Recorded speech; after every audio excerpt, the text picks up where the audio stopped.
Thanks, Alessandra. So I'm a clinical lecturer, but I'm also a renal registrar at the Manchester Royal Infirmary. A few years ago, we set up a renal biobank. It's for selfish reasons, essentially, so that we can do research on our patients. But we're more than happy to collaborate if people are interested. So the way renal medicine works nowadays is this hub and spoke method, where the Manchester Royal Infirmary is the tertiary centre where all of the specialists work, and then we have outlying or outreach services where we go to all the hospitals around sort of I think it's the east sector of Manchester, so it's North Manchester, Wythenshawe, Macclesfield, Stepping Hill, Trafford, Tameside and Macclesfield, which means that we cover approximately 1 million people around the Manchester area and provide renal services to them. So patients who have any renal disease will be in any of those sort of areas will be looked after by our department. It's also included the transplantation side of things, which is one of the biggest transplantation centres in the world. I think it's the biggest single centre transplantation centre in Europe, and it covers about 7 million people. So we've got access to all of those as well. And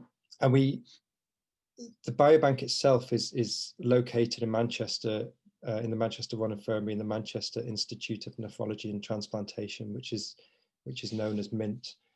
And we also have access to paediatric patients so they come under the Royal Manchester Children's Hospital. So essentially, anyone who comes under our services could potentially be consented into the trial, but there are sort of caveats to that.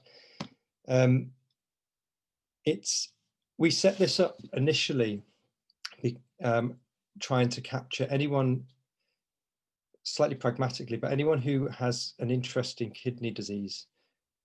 We wanted to try and capture into the study and biobank their tissue and blood samples. So we decided that the inclusion criteria would be any child or adult who is going to have a renal biopsy, figuring out that if they've had a biopsy, then they must have something interesting going on with their kidney. So that's the inclusion criteria. It's pretty broad, basically, because most patients who end up in our services will get a biopsy at some point. And almost every transplant patient will have had a biopsy as well. So it allows for capture of those as well.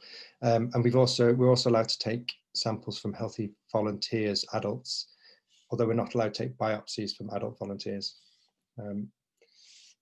which as a researcher is sometimes a bit difficult, but makes sense ethically, I think.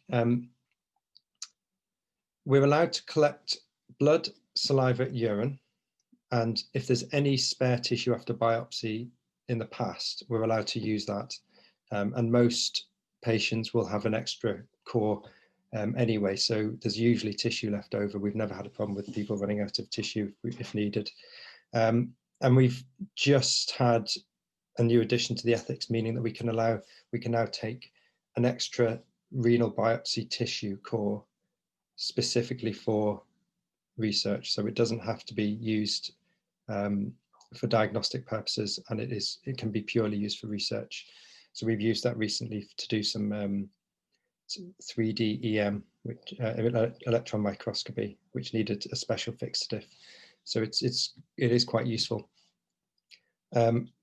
One of the things that we've noticed as we've been going along is that some patients who are on dialysis and therefore obviously have quite a dramatic kidney disease never had a biopsy in the first place, so they weren't able to be captured in this biobank. So we're now updating the ethics. We'll probably do it early next year. So anyone who's on dialysis but who hasn't had a biopsy will also be allowed to be recruited.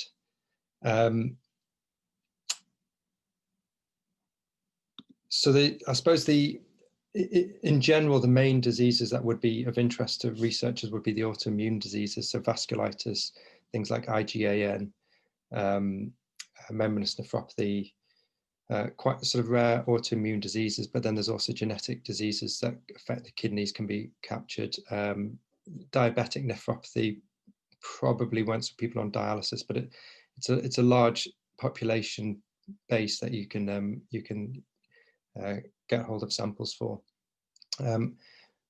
We're sort of, as we've already been using this biobank for ourselves and for sort of internal research, essentially, we don't have a cost. So at the moment we're free, within reason, I suppose, and we're more than happy to collaborate. So if people have an interesting study which they have approval for, then more than happy for you to come and have a chat to us, and we can work out what samples that you need, and we can consent and recruit the patients, and we can also process most samples in the lab depending on what you need. If it's something weird and wonderful, then maybe you might have to do it yourselves, but we can certainly freeze down any sort of samples for you, and even do things like PBMCs if needed.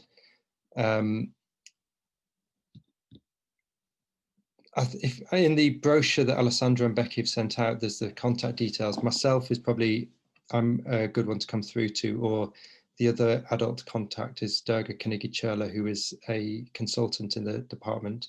And some of you might know Professor Rachel Lennon, who works at the university, and she's a pediatric nephrologist as well. So she's the PI and head of the biobank from a pediatric point of view. So if you want samples, and just contact us, really, and we can work out a plan for you. If you need hundreds of samples, we might need to work out how to do it, because as the last person said, it can be quite time consuming consenting patients. We do have ethical approval for ongoing research. So when people consent to the biobank, they are consenting for their samples to be used for research. So we have full ethical approval, and it covers sort of most studies that you can think of. And that's about it, actually.